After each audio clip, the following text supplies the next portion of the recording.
Hi everyone, my name is Iben and welcome back to Everton Zoo. First of all, thank you so much for being very patient with me. If you saw my community wall, you know that it's been it's been a tough few months. I've been struggling with a lot of physical health issues. I've basically been sick since mid-December 2024 up until now. I am actually still suffering from some stuff. I currently have a little bit of pain, but I was tired of not having something on my channel. I really wanted to at least get this episode out because you've been waiting for this for so long. So yeah, we're gonna take a look at the first exhibit of Journey to the Billabong. I'm not going to do the regular multi-phase video this time along. It's simply because, as I said, I'm still in a bit of pain and I want to keep this relatively short so that I can just have something out and we can take a look. But yeah, Journey to the Billabong is a small Australian area and it starts at the coasts. And I'm just gonna turn around and let you see let you look at all the guests that are flowing in currently. And before we go and enter the Journey to the Billabong section, I do want to show this. I don't think I have shown this little gift kiosk before. I made it for a different zoo that never saw the light of YouTube. It's called Columbia Park Zoo. People who've been with me since Zoo 2 will remember that zoo. But yeah, this is like these little gift cards things, and I really like it a lot. It's exactly what I want it to be, and that's a lot of fun.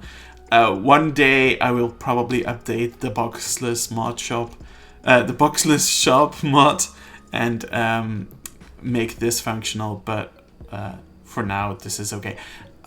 That zebra stares right into your soul. Let's continue. So yeah, Journey to the Billabong brings us through the coasts of Australia. And I basically looked up some inspiration for Australian houses, and from the looks of it, I forgot to put in the barriers. And as you can see, these are like Australian beach houses, and I really like the result of it.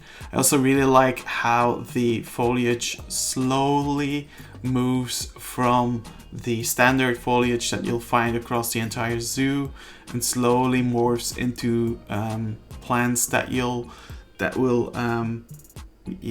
be the recognizing point for the Australia section. But yeah, let's get inside. We have this little beach hut with some education, a small table where you can like sign a petition to help the penguins, and here's a little education sign about the little blue penguins, which are the ones that are featured in this exhibit, with all the things that are currently threatening them. You have the plastic soup, this is like a very stereotypical thing, at least in Europe. I've seen this like 5 times already in different zoos and musea. Like a glass panel with just junk in it, which I really like. Then the tourist trap, the amount of tourists coming through the areas, and oil spills. And this is one that I like the most. I'm very happy with the result here of creating this oil spill, which is really fun. Of course, oil spills themselves aren't fun, but yeah, this is the first exhibit. It's for little blue penguins. They have some burrows over here where they can get into. I haven't seen them go into technically. According to the game, they should be able to get into it, but I haven't seen them do it once, so that's kind of sad. But yeah, I like how what this looks like. There's a lifeguard saving buoy over here that can be used, and I think that's something that every exhibit should have, that features water like this. But yeah, I really like the exhibit. I also really like this little albino, or what's the other one? I forget. Little albino penguin. I think that's something that the zoo would most likely exploit. And when if you go down, you go through these stairs. You get your first closer look, and then your second closer look. For some underwater viewing. Not that much. I don't think penguins of this size need like a full-on super deep underwater view. I like it when it's just like this. But yeah, very, very happy with how this looks. The exhibit was not that easy to make. I went back and forth and did like tons of little redecorations of the exhibit and the things around it, but I'm fairly happy with what it looks like now. And I really enjoyed this view. I'm still messing around a bit with trying to get this red rock not to be visible. It's not as easy as it seems, but I'm quite satisfied with everything you can see here. Of course, we have a regular ramp over here that people who use wheelchairs can use instead of the stairs. They can't go down fully. That's something that I've seen in quite a few zoos as well. It's not something that I really like. I feel like everyone should be able to visit any point of the exhibit, but I also know that in reality things like these exist, and yeah, this is just a recreation. So continuing down would be in this cave. In this cave there would be another nocturnal house. I think I mentioned it in the previous exhibit, in the previous video, which is already a long while ago, that I really like nocturnal houses.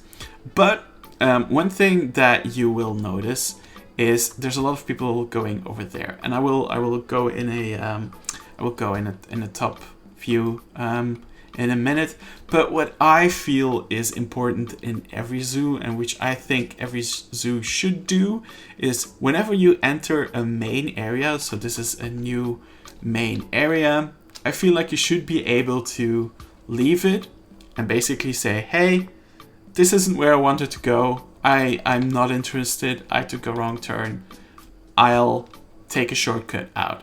Because I really like it when zoos create an entire trail through multiple exhibits. But I also feel like zoos should always have a way out, and this is the way out. The same goes for the nocturnal house. You can get out as well. And you get to this little plaza, which has a small bathroom and another view of the big lake.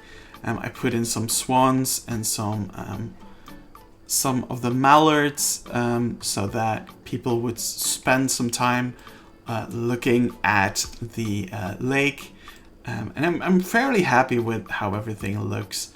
I'm also quite happy that from this view you can barely see the buildings behind it.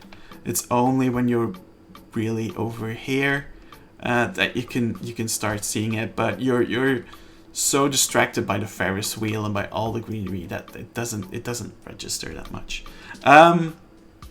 There's more over here for the Australian section, but I'm first going to take a look at this. So for those who know, Rubel, Maskedbandit, and Mike and a bunch of other people handmade a bunch of brands that were used in the Brocoaster videos. And having these kinds of brands is a lot better in my eyes than having real life brands in your zoo. Real life brands can fuck up things. and we and fake brands will never do anything bad. So yeah, I decided to make some new logos because a lot of the logos were quite old, and inspired by Wyatt and inspired by zoos like the Zoo of Antwerp, which has a Coca-Cola vending machine like this. I decided to make some covers that look that include animals from the game, and I'm really happy with the result. So I hope to get these up on the workshop one day. Again, I hope you can be patient with me. I'm still in quite some pain, so I don't know how much I can rush these things. I think I'm gonna leave it here. Let's get to a better point to talk about the future of this project and the future of this zoo. I think I'm just gonna walk over here because nobody seems to be walking here. So as I mentioned, I am still recovering from a troublesome bad few months. I can't make any promises on how much content I can get out. I am hoping that I can do at least another video in the next few weeks, but for the coming months, I'm still gonna take it easy. I also think that I might switch to a series that is slightly less intense. I've been thinking about doing a how do you do kind of video series where I just go over a few things like the climbing system, but also things like, hey, how do you make a viewing area that is like according to the rules of good zoo design, stuff like that. Like, how do I transform my zoo from a collection of exhibits to something that actually looks and feels like a zoo? Stuff like that. Stuff that doesn't come automatically, that the game doesn't automatically tell you. And I think I can do those things with without them tiring at me as much as building a full zoo, which I still want to do, but I'm bouncing between 15 different projects. I'm sorry, Roman. But yeah, so I'm not going to make any promises. I hope to get another video out, maybe on the next section of this Australia area.